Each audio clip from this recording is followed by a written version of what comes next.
not. All right, so we're looking at the next complication right here. So this is what is known as a Chorioamnionitis. Chorioamnionitis. So for this chorioamnionitis, it just has to do with, it's also known as what? Intra-amniotic infection. So it's a bacterial infection of the membranes, that's a chorion, and the and the amnion, right? So chorion and amnion. Okay, bacterial infection. Right. So this one, we are saying what? It can also affect what? The amniotic fluid surrounding a fetus during pregnancy. Okay. So it's a serious condition that can affect both the mother and both the baby, especially if you don't treat it promptly. You don't give it the desired attention. So causes is what? Bacteria. So maybe this bacteria is moving from the vagina, up there.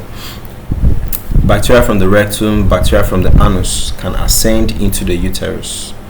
Alright? Can you see? Ascending bacteria. And now from down here up. It's often triggered by rupture of the amniotic sac. So bacteria that mostly cause these issues include bacteria like what? Escherichia coli, group B Streptococcus, Ureaplasma, Mycoplasma, hominis. What's the risk factors? Premature rupture of membranes. Okay, the water breaks early, right? Prolonged labor, multiple vaginal examinations after the water has broken. Sometimes it can be pushing the bacteria up. Pre-existing vaginal infections or sexual transmitted infections. Maternal Fetal monitoring. Symptoms: the mother is having fever and her blood pressures are shooting above 38 degrees Celsius. Her heart rate is beating fast. Even the baby's heart rate is beating fast. Uterine tenderness. She's discharging some stuff from the vagina and is foul smelling.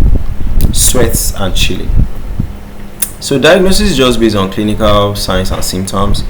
May include things like you want to do blood tests, urine tests, vaginal cultures, amniotic fluid analysis, ultrasound to assess, the fetal health. So treatment is what? Antibiotics: ampicillin, gentamicin, clindamycin, acetaminophen.